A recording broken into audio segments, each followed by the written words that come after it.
จากเฮาล้างแล้วเฮาก็อบแห้งเนาะบ่ให้ไปใส่โลดได้อบแห้งให้ละเอียดเบิดอันนี้เป็นการเปื่อนของมันเนาะต้องแช่น้ำซื่อๆก็ได้เนาะถ้า FC อยากเฮ็ดน้ำอันนี้เครื่องลูกค้าตั้งแข็งสองมาสอบตัวนี้เฮามามิกเซอร์ประมาณนี้มิกเซอร์ตัวนี้มิกเซอร์โปรเนาะเด้อหาอาจารย์ต้องเด้อมื้อนี้นะสุดยอดเลยแหละอันดับหนึ่งเลยว่าเป็นสร้างใหญ่สุดเลยว่าเชี่ยวชาญทางด้านเครื่องเสียงเนาะคือว่าเพิ่นมาเป่าของลูกค้านะมื้อนี้มาล้างให้ลูกค้าสุดยอดเลยละเอียดจิ๊บเลยที่ว่าการกวดสอบของเพิ่นนี่ถือว่าเพิ่นกวดสอบหลังละเอียดเลยเนาะก็คือทุกอย่างจะบ่ให้มัน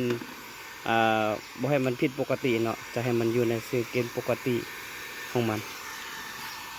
สร้างนี่สร้างใหญ่เด้อจานนี่จานใหญ่เด้อจานต้องคันว่าลูกค้าท่านใดที่ว่าเข้ามาใช้บริการแล้วจะบ่ผิดหวังแน่นอนเนาะเพราะว่าเพิ่นเฮ็ดนี่เพิ่นจะเก็บรายละเอียดจิ๊บเลย